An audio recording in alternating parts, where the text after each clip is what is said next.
everybody, welcome to Sozine Classes. This is Chandralekha bringing to you the news podcast. All the news you need and more. In today's news podcast, we will be looking at the Foreign Contributions Regulation Bill 2020 that was introduced in Lok Sabha yesterday. To understand the amendments that were introduced in this bill, we will have a comparative study of the already existing Foreign Contributions Regulation Act 2010 and the recent amendments that were introduced with respect to the bill. So this is important for your general studies paper 3. And the other article we will be looking at is with respect to the ethics point of view. In this the article reads, make ethics code must for all news channels.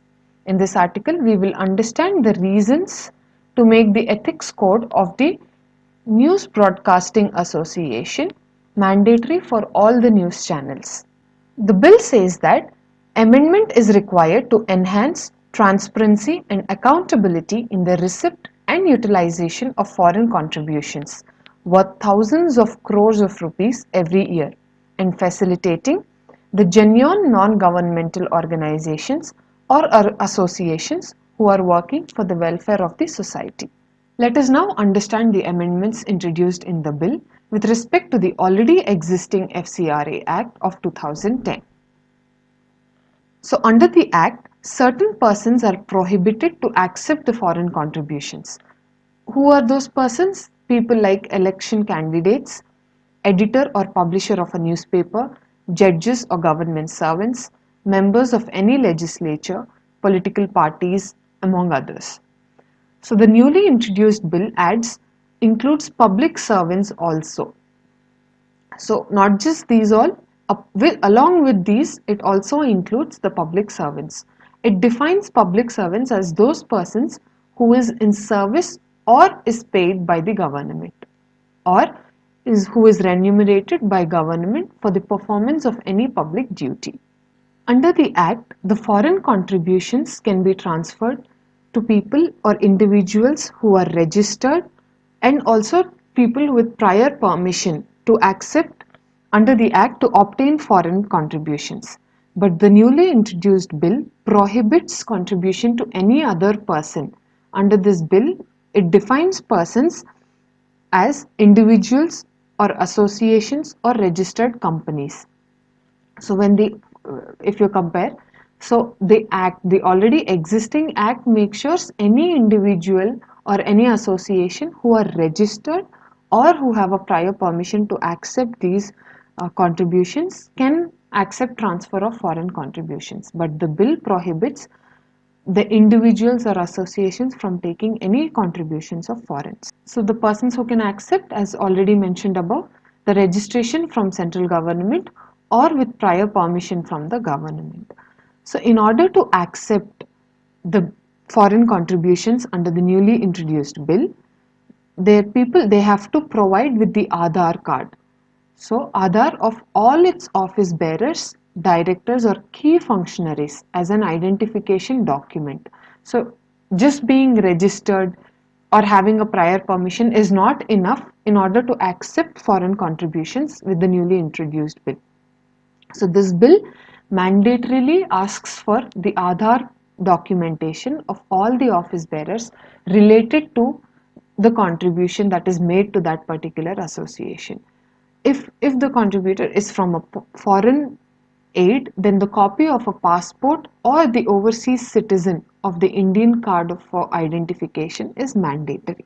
So under the Act, FCRA Act of 2010, a person can accept foreign contributions. A registered person can accept a foreign contribution by a single branch of scheduled bank specified by them and open more accounts in other banks for the utilization and contribution of this received amount. But when it comes to the newly introduced bill, only an account that is designated by the bank as FCRA account, only such sort of accounts can accept contributions from foreign, and they can also open FCRA accounts in any scheduled bank for the utilization of these foreign contributions. What types of restrictions are made on these foreign contributions? Suppose under the Act, if a person is found guilty for violating any provisions of the Act or the Foreign Contributions Act of 1976, the utilized or the received contribution may be utilized with the prior permission of the central government.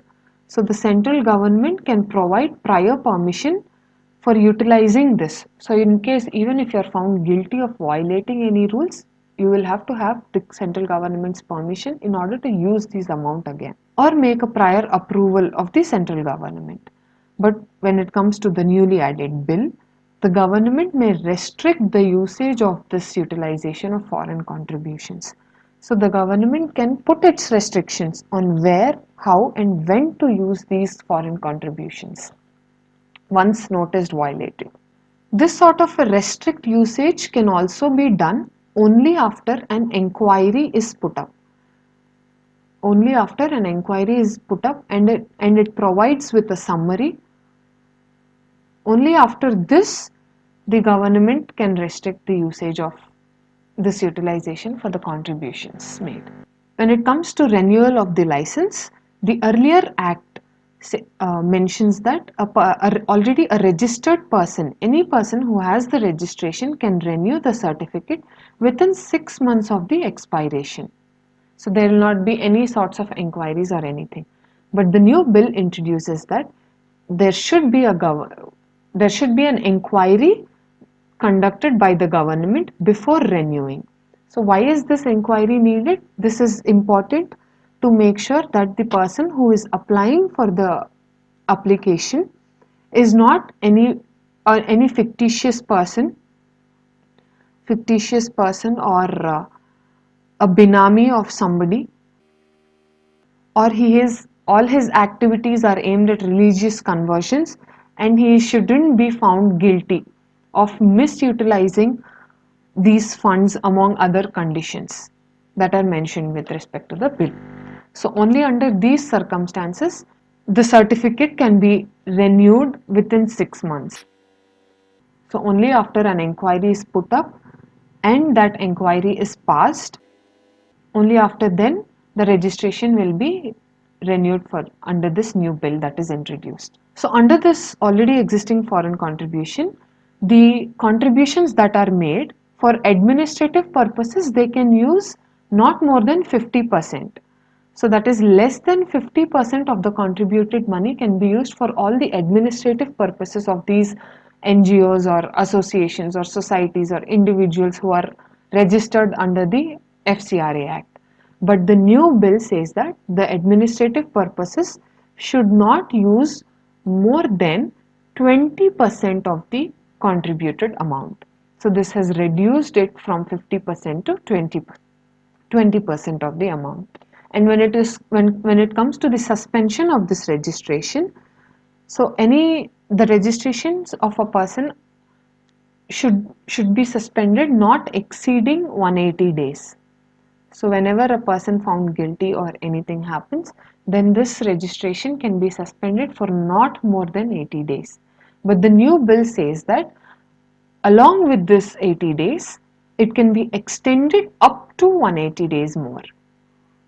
So an additional of 180 days has been added with respect to the suspension of this registration.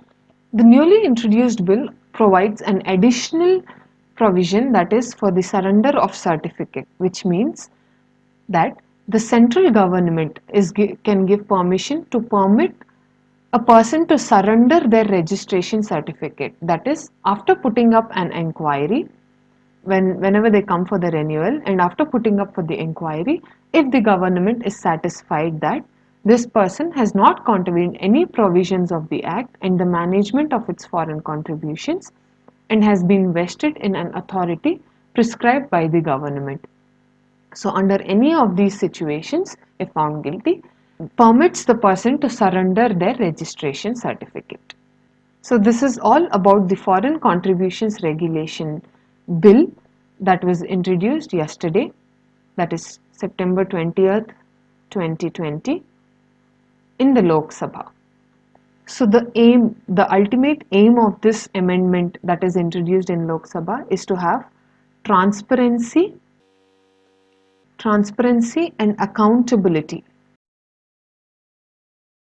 Transparency and accountability in the receipt and the utilization of these foreign contributions. So, in order to have a transparent and accountable manner of distribution and utilization of these foreign contributions, the Lok Sabha has introduced new amendments in this already existing act. The second article we will be looking in today's news podcast is of the NBA, that is the News Broadcasters Association, tells the Supreme Court to make their ethics code a must for all the news channels. The reason they have made such recommendations is because in the plea to stop the telecast of a Bindas program called Bindas Bowl that is aired in Sudarshan TV, which contained an objectionable content against Muslim entries in the civil services. So, in plea to stop such telecast, the Supreme Court had ordered NBA to make suggestions to steps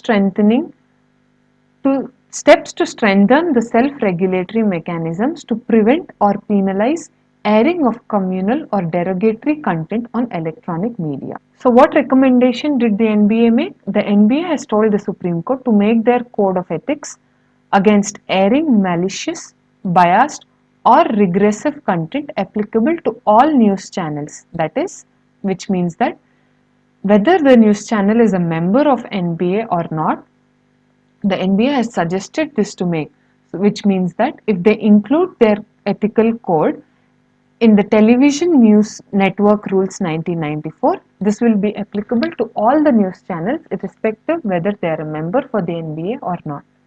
NBA has also recommended to make the News Broadcaster Services Authority should gain recognition as an independent self-regulatory mechanism to receive and deal with such complaints. So NBA has suggested to make the NBSA, that is the News Broadcaster Services Association, a regulatory body, independent self-regulatory body, so that this deals with all the complaints with respect to any violations with regard to the ethical code of conducts.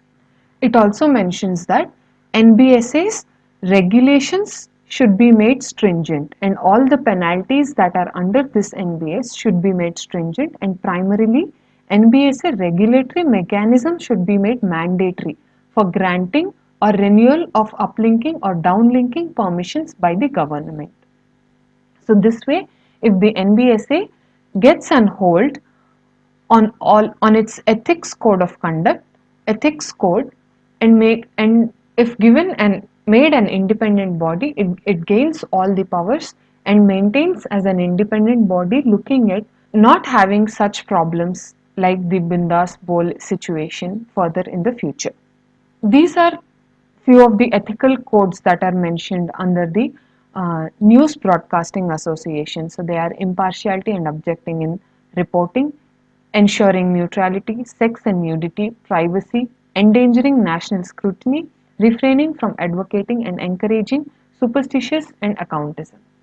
So such cases, they are all included in the ethics code and made sure they are followed and regulated with respect to the News Broadcasters Association.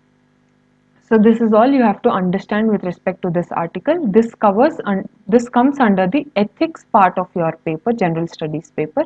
So this is important to understand how the news broadcasting, the television channels of news should contain and should give details with respect to any case and maintain the dignity and nationalism within the country. Looking at how all the news channels are making it a note, and with having lot of TRPs, giving importance to their TRPs, this is one of the good recommendations that is made by NBA to the Supreme Court to have a basic self-regulatory mechanism in preventing any sort of communal or derogatory content that is shown on electronic media. So this is about the two articles. So this was the question from yesterday's Daily News Diary, and the answer to this question is option D. So for a better explanation, please visit to the website www.sozineclasses.com, and under that, in the daily news dairy section, you will have a detailed explanation for this question. This is the today's preliminary question. The Kakati Devi temple belonging to the Kakatiya dynasty in Dharanikota near present Andhra Pradesh capital Amaravati was built by which of these emperors? Option A, Prataparudra, option B, Rudradeva II, option C, Rudramadevi, and option D, Ganapati Devi. These are the questions from today's daily news dairy.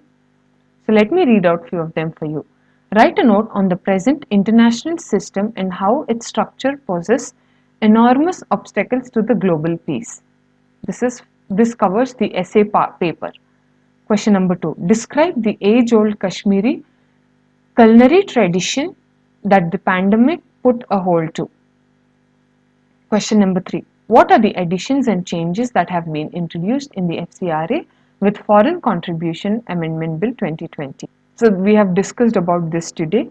Explain the Universal Eligibility Clause, which is a tag along with the World Bank's loan to India. So these are the long questions and these two are the short questions. So for a better detailed explanation, please visit to the Daily News Dairy Corner in the website www.sozineclasses.com. Thus leaving you all to write your answer below in the comments section. This is a wrap on today's news podcast. For further details on courses coming up at Sozine Classes, please visit to the website www.sozineclasses.com. Also, please like, share and subscribe to our YouTube channel, that is Sozine Classes. Tomorrow is another day with another news. Thank you and have a great day.